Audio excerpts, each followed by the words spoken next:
ఏదైతే 2019లో ఇప్పుడున్నటువంటి వైఎస్ జగన్మోహన్ రెడ్డి గారు ఈరోజు ప్రతి వాడ తిరుగుతూ ఆ రోజు ఇచ్చినటువంటి హామీల్లో మొట్టమొదటిది ఏదైతే మెగా డిఎస్సి పెడతా ఈ రాష్ట్రంలో ఉన్నటువంటి 25,000 ఉపాధ్యాయ పోస్టులన్నింటిలో కూడా నేను అధికారంలోకి వచ్చిన వెంటనే భర్తీ చేస్తాను. ఈ ప్రభుత్వం భర్తీ చేయకుండా ఈరోజు దొంగ మాటలు చెప్తుందని చెప్పి అప్పుడు అధికార పార్టీ ఉన్నటువంటి తెలుగుదేశం పార్టీని విమర్శించినటువంటి ఈ జగన్మోహన్ రెడ్డి ఈ 5 సంవత్సరాల కాలంలో ఈరోజు అధికారంలోకి వచ్చిన తర్వాత ఖాళీగా ఉన్నటువంటి 25,000 ఉపాధ్యాయ పోస్టులను భర్తీ చేయకుండా నిరుద్యోగులందరినీ కూడా దగా చేసి ఈరోజు మెగా డిఎస్సి విడుదల చేస్తామని చెప్పి నిరుద్యోగులందరినీ కూడా దగా మోసం చేసినటువంటి ప్రభుత్వం వైఎస్ జగన్మోహన్ రెడ్డి ప్రభుత్వం అని చెప్పి ఈరోజు స్పష్టంగా తెలియజేస్తూ ఉన్నాం.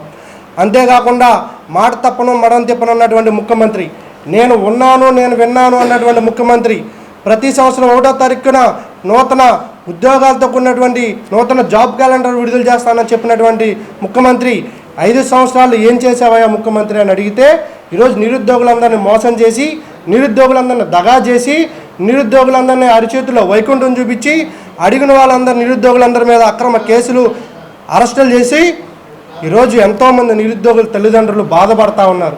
వాళ్ళ ఆత్మ ఘోషిస్తూ ఉంది.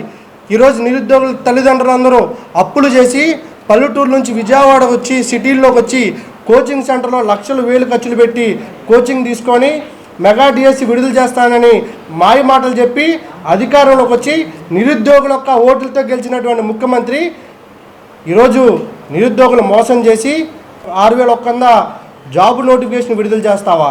ఈరోజు మేము ఒకటే డిమాండ్ చేస్తూ ఉన్నాం. తెలుగుదేశం పార్టీ టీఎన్ఎస్ఎఫ్ ద్వారా తీవ్రంగా ఖండిస్తూ ఉన్నాం. ఏదైతే మీరు విడుదల చేసినటువంటి 6,100 నోటిఫికేషన్ని సవరణ చేసి మీరు ఏదైతే ఇస్తానన్నారో 25,000 ఉపాధ్యాయ పోస్టులను విడుదల చేయాలా? ప్రతి సంవత్సరం మాట తప్పను మడం తిప్పనన్నాడు. క్రమం తప్పకుండా మెగా డిఎస్సి పెడతా అన్నాడు. క్రమం తప్పకుండా జనవరి 1వ తారీఖున జాబ్ క్యాలెండర్ ఇస్తానన్నాడు. ఈ 5 సంవత్సరాలు ముద్దు నిద్రపోయావా అని అడుగుతా ఉన్న ముఖ్యమంత్రి గారిని. అదేవిధంగా నిరుద్యోగుల చెవుల్లో ర్యాలీ ఫ్లోర్లు పెడతాను చూస్తున్నాడు ఈ జగన్మోహన్ రెడ్డి. ఈరోజు జగన్మోహన్ రెడ్డి గారు స్వార్థ రాజకీయాలు చేయడం కోసం ఈరోజు నిరుద్యోగులందరూ ఓట్ల కోసమే ఈరోజు మరి 10 రోజుల్లో ఎలక్షన్ కోడ్ రాబోతూ ఉంది. ఈరోజు నిరుద్యోగులందరూ ఓట్లతో మళ్ళీ రేపు అధికారంలో రావడం కోసం 6,100 నోటిఫికేషన్ విడుదల చేశాడు. ఈరోజు నిరుద్యోగులందరూ నీ మాయ మాటలు నమ్మడానికి సిద్ధంగా లేరు అని చెప్పి ఈరోజు స్పష్టంగా తెలియజేస్తూ ఉన్నాం.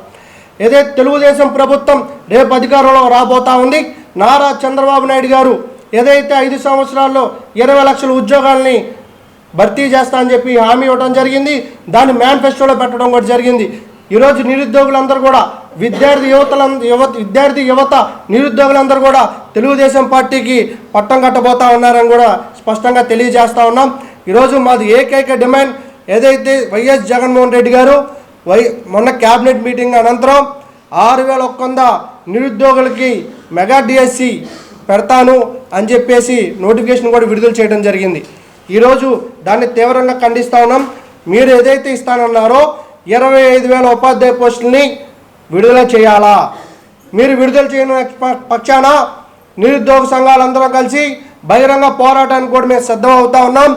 వెంటనే దీన్ని వెనక్కి తీసుకొని మీరు ఇస్తాన్న హామీని నెరవేర్చాలని చెప్పి కూడా ఈరోజు తెలుగుదేశం పార్టీ టీఎన్ఎస్ఎఫ్ ద్వారా తీవ్రంగా మేము డిమాండ్ చేస్తూ ఉన్నాం. ఫీజు రింబర్స్మెంట్ అనేది ఒక జగన్నాటకం.